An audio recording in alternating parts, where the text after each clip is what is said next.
नमस्ते बच्चों, आज हम जो पाठ पढ़ने जा रहे हैं उसका नाम है सच्चा साथी नीम। हिंदी विषय के अंतर्गत ये हमारा 9वां पाठ है।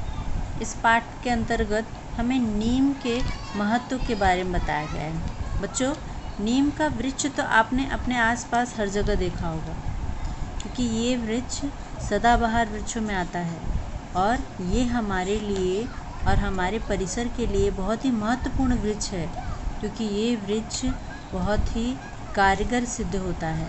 हमारे घरों में, हमारे रोज़ के ज़िंदगी में अगर हम नीम के पत्तियों का सेवन और उसका उपचार के अंतर्गत इस्तेमाल करें तो बहुत महत्वपूर्ण होता है और बहुत ही हमें काम आता है।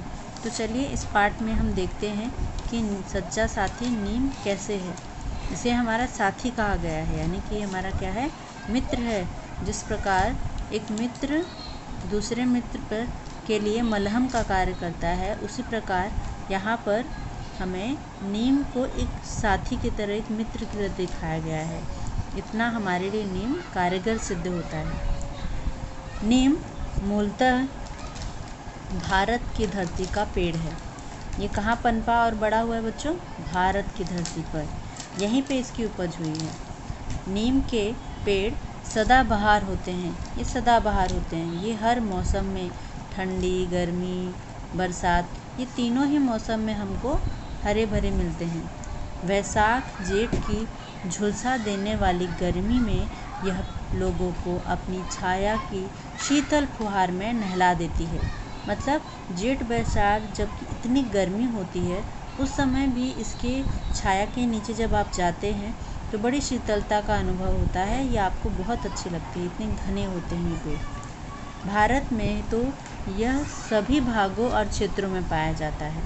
भारत के हर क्षेत्र में नीम के पेड़ अक्सर आपको देखने मिल जाते हैं। गांव में तो गांव में हर घर के सामने ये वृक्ष आपको मिलते हैं। तो नीम का पेड़ ये सार्वजनिक और सदाबहार वृक्षों के अंतर्गत आता है।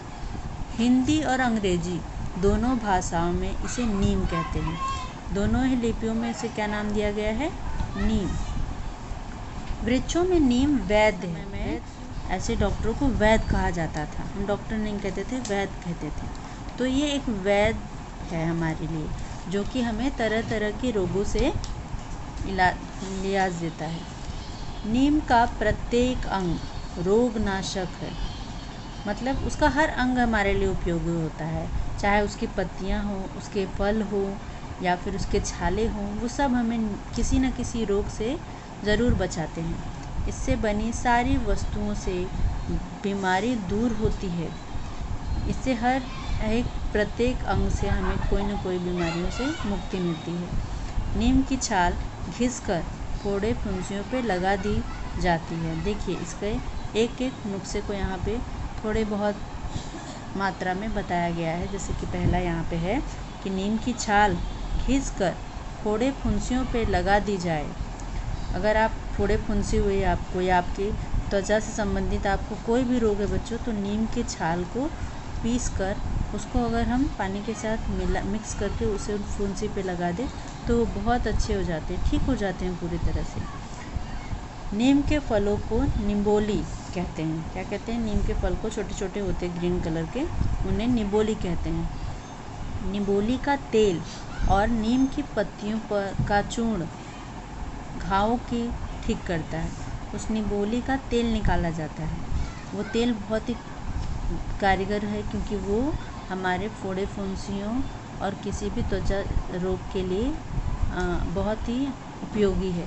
उसे हम रखते हैं तो निबोली के तेल निकाले जाते हैं और नीम की पत्तियों का क्या किया जाता है? उसका चूर्ण, यानी कि नीम की पत्तियों को पीस के उसका चूर्ण बनाया जाता है और उन दोनों का आपस में मिक्स करके मिला के घाव पे लगाते हैं। नीम की दातून दांतों के लिए, स्वास्थ्य के लिए श्रेष्ठ होता है।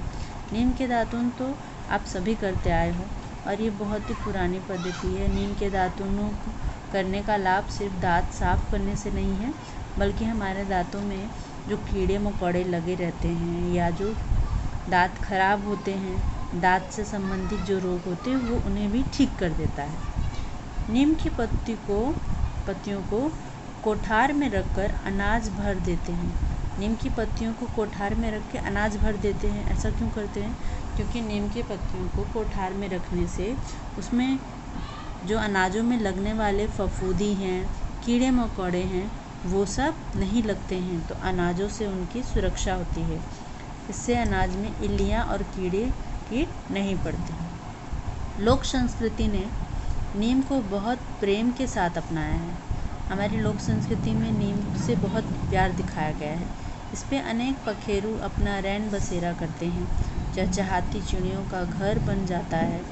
ये जीव पर्यावरण में संतुलन बनाते हुए ताकि मनुष्य की सांस चलती रहे और वह जीवन का छंद गाता रहे। देखिए बच्चों, बहुत ही महत्वपूर्ण बात कही गई है इसके अंतर्गत कि लोक संस्कृति में नीम को जिस तरह से अपनाया है, नीम ने भी हमारे पर्यावरण और वहाँ के जीव जंतुओं को बहुत कुछ दिया है।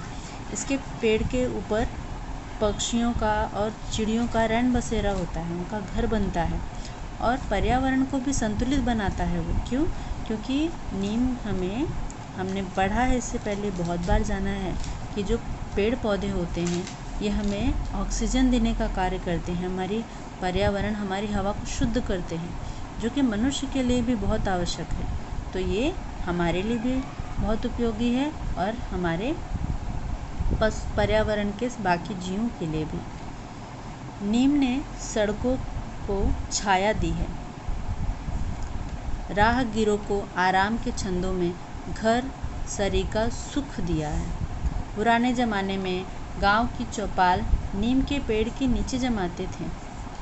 नीम आदमी का सच्चा साथी है। नीम की छाया माँ के आंचल के छाया के समान होती है। घर के आसपास नीम का पेड़ हो तो वातावरण प्रदूषित रहित रहता है। नीम किसी की देख रेख का मोहताज नहीं है। यह भारतीय किसान और गांव के भोले मन का प्रतीक है। नीम की प्रशंसा में अंतर्गत यहाँ पे ये बात कही गई है कि नीम सड़कों की छाया है। सड़कों के किनारे जहाँ पे नीम के पेड़ होते हैं बहुत अधिक छाया लगती है। राहगीरों के लिए आराम का क्षण है, क्योंकि घर जैसा सुख मिलता है उसकी छाया के अंतर्गत। इतना घना होता है वो कि घर जैसा सुख उसके नीचे प्राप्त होता है। पुराने ज़माने में गांव के जो चौपाल बनते थे, देखिए पेड़ दिखाया गया है, इसके चारों तरफ चौपाल बनाए जाते थे और उसी पे सब बैठते थे, तो नीम का पेड़ ही उसके लिए उचित माना जाता था। नीम आदमी का सच्चा साथी है। नीम की छाया माँ के आंचल के छाया के समान कही गई बच्चों। मतलब नीम की छाया इतनी घनी और इतनी आनंददायक और आरामदायक होती है कि माँ की छाया, माँ के आंचल की छाया से उसकी तुलना की गई है। जितना आपको माँ के आंचल से आनंद मिलता है ना, उतना ही नीम के छाया के अंतर्गत भी मिलता है। घर के आसपास नीम का पेड़ हो तो वातावरण प्रदूषित रहित रहता है। ये सबसे महत्वपूर्ण चीज़ है कि हमारे घर के आसपास नीम का पेड़ होना बहुत आवश्यक है, क्योंकि वातावरण प्रदूषित रहित भी होता है। नीम किसी की देख रेख का मोहताज नहीं है। नीम का पेड़ एक ऐसा पेड़ है जो स्वयं फलता और फूलता है। इसे पानी रोज़ देने की या फिर हमारी तरफ से रोज़ देख रेख की आवश्यकता नहीं पड़ती, इसीलिए ये बहुत ही अच्छा वृक्ष माना जाता है। यह भारतीय किसान और वहाँ के और गांव के भोले मन का प्रतीक है। यह हमारे भारतीय किसान और भोले मन का प्रतीक है। भोला भाला है ये पेड़। क्यों? क्योंकि ये अपने लिए कुछ रखता ही नहीं है, जो करता है दूसरे और पर्यावरण और लोक हित के लिए करता है। जैसे कि किसान अपनी खेती करता है और सिर्फ अपने लिए जितनी आवश्यक अनाज उसको चाहिए होता है, सिर्फ उतना ही रख के वो अपने सारे अनाज को अपने देशवासियों के अंतर्गत दे देता है बच्चों, ताकि हमारे देश के अन्य लोग भी इस अन्न को खाकर जी सकें। अगर किसान ना होते तो हमें खाने के लिए क्या मिलता? आप रोज़ खेती कर सकते हो? नहीं कर सकते हो। तो हमें हमारे देश के किसानों को बहुत महत्व देना चाहिए, उनके महत्व को समझना चाहिए, क्योंकि जिस दिन वो नहीं रहेंगे शायद हमें खाने के लिए एक अन्न तक न मिले। तो इसीलिए आवश्यक है कि आप हमारे किसानों के महत्व को समझो।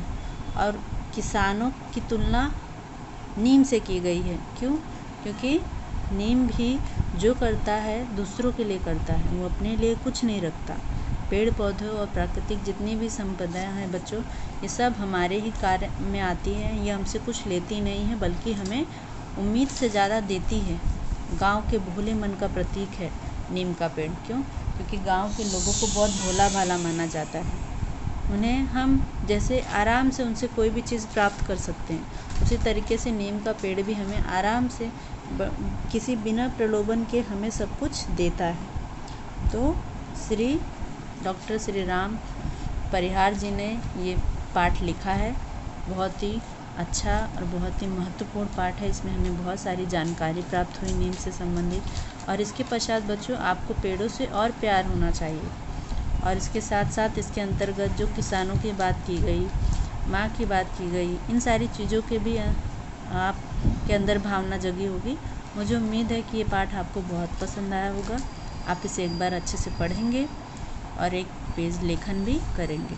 धन्यवाद।